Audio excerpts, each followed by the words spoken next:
Estamos aqui para mais um vídeo aula e o tema de hoje é educação, trabalho, cultura e sociedade. Para a gente poder começar a refletir um pouco, a gente precisa considerar algumas coisas. Primeiramente, a trajetória humana sobre o universo, ela fez surgir uma ampliação de espaços cognitivos e também dos espaços de experiências entre homens, mulheres e o mundo. E tudo que foi construído historicamente marcam o espaço que queremos construir enquanto seres pensantes. E nesse processo de construção se criou diversas relações de poderes entre os seres humanos. A respeito do mundo histórico, Freire dizia que o mundo humano ele se fazia fechado em si e o seu contorno não é algo estimulante, porém problemático. E ele dizia também que a sua vida não era correr riscos, uma vez que você não sabe quais são os riscos que você está correndo. E essa reflexão nos leva a pensar num outro ponto. Esse pensamento de Freire nos leva a pensar numa outra questão. Cada dia mais, homens e mulheres tentam antecipar o seu futuro através de diversos projetos. E o conhecimento ele está ali caminhando lado a lado, construindo diversas possibilidades de evolução e desenvolvimento. Mas mesmo assim, no meio de todas essas descobertas, de todas essas inovações, a gente continua se perguntando: quem nós somos? Quem é você? O que é o mundo? Essas perguntas continuam pairando sobre a nossa cabeça. Olhando para o nosso passado, nós conseguimos o inimaginável em termos de ciências. Mas, em contrapartida, nós geramos diversas consequências para a nossa espécie e para o mundo que habitamos.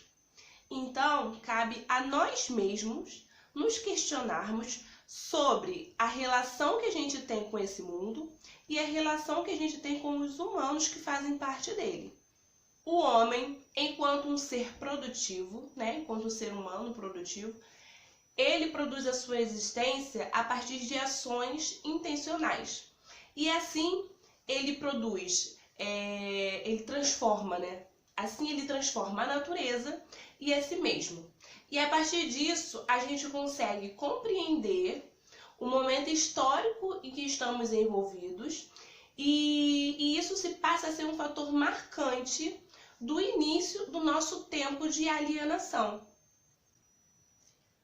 Diante disso, ao longo de nossa história, coube à educação o papel de perpetuar a cultura.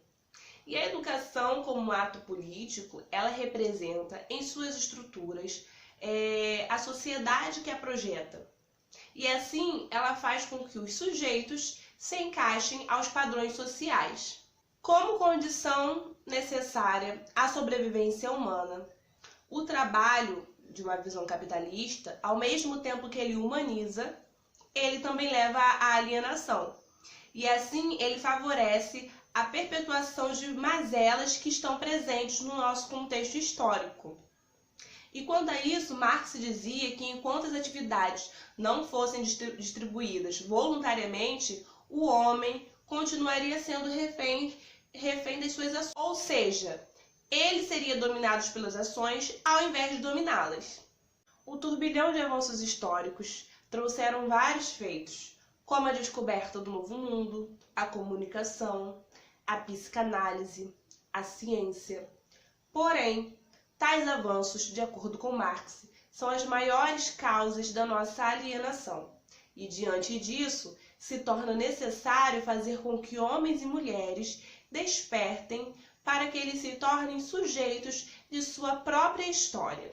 Por meios de análise de trabalho, podemos observar que, historicamente, o trabalho braçal ele se encontra em um status inferior, destinado à classe baixa. E quanto mais condicionamos o trabalho braçal à necessidade de sobrevivência, mais nos tornamos objetos. Nas palavras de Freire, a gente está perpetuando o ser menos. E a condição humana é do ser mais. Então, diante disso, devemos tentar romper as amarras da alienação e nos tornarmos sujeitos da nossa própria história. O homem novo proposto por Freire é o homem que usa a educação como um meio de romper as amarras da opressão e se torna dono da sua palavra. É um homem consciente de si e da sua condição e que toma para si como responsabilidade a amorosidade e o cuidado com o outro. Ao iniciar um estudo acerca da cultura escolar, é importante relembrar algumas especificidades da cultura na sociedade. Tudo que é adquirido historicamente e que cresce ou se transforma na sociedade e se manifesta através de hábitos, valores, pensamentos e que organiza e desenvolve espaços sociais pode ser denominado cultura. Na escola não é diferente. É necessário que ela tenha um espaço organizado e que ela seja autora de um jeito próprio de ser e manifestar seus hábitos e valores. A cultura escolar está fortemente ligada à filosofia da escola e é ela que dirá como que a escola vê o educando no processo educativo e a sua projeção no meio social. A legislação educacional, a elaboração do projeto político-pedagógico, as abordagens de ensino, o público o qual a escola deseja alcançar, todos esses fatores dependem das estratégias abordadas na formação de cultura a qual a instituição deseja formar. A cultura do vestibular, por exemplo, vem de uma filosofia escolar mecanicista.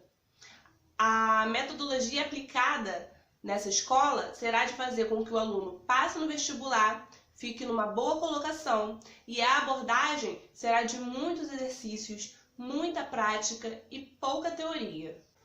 Se a escola é focada em educação integral, a missão dessa escola será entender que o educando deve ser visto como um ser completo, com necessidades múltiplas. Portanto, a abordagem nessa escola será bem mais complexa, com temas transversais e com abordagens pedagógicas que façam o aluno interagir com a teoria, com a prática e com experiências coletivas.